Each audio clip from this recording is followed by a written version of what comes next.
آسانیاں پیدا کرے، دنیا اور آخرت کی بھلائیاں ہمیں عطا فرمائے۔ ربنا آتنا فی الدنیا حسنۃ وفی الآخرۃ حسنۃ وقنا عذاب النار۔ اللہم انا نسألک من خیر ما سألک منہ نبیک حبیبک سیدنا محمد صلی اللہ علیہ وسلم واعوذ بک من شر ما استعاذک منہ نبیک حبیبک سیدنا محمد صلی اللہ علیہ وسلم۔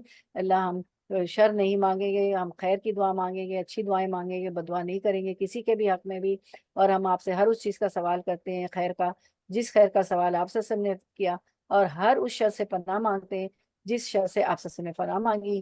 یہیں پہ ہم کنکلوڈ کرتے ہیں۔ انشاءاللہ ہم کل نہیں پرسوں ہماری ملاقات ہوگی انشاءاللہ زوم پر، نہیں اب تو منڈے کو، سیٹرڈے کو تو انگلش کا درس ہے انشاءاللہ، انگلش کے درس میں سیٹرڈے کل، اور منڈے کو اردو کا۔ سبحان ربک رب العزت عما یصفون وسلام علی المرسلین والحمد للہ رب العالمین۔ ربنا تقبل منا انک انت السمیع العلیم وتب علینا انک انت التواب الرحیم وآخر دعوانا ان الحمد للہ رب العالمین۔ سبحانک اللہم وبحمدک نشہد ان لا الہ الا انت نستغفرک ونتوب الیک۔ السلام علیکم ورحمۃ اللہ وبرکاتہ۔ چلیں آپ کو وعلیکم کوئی السلام۔ جی عظما جی آپ سن رہی ہیں تو یہ جو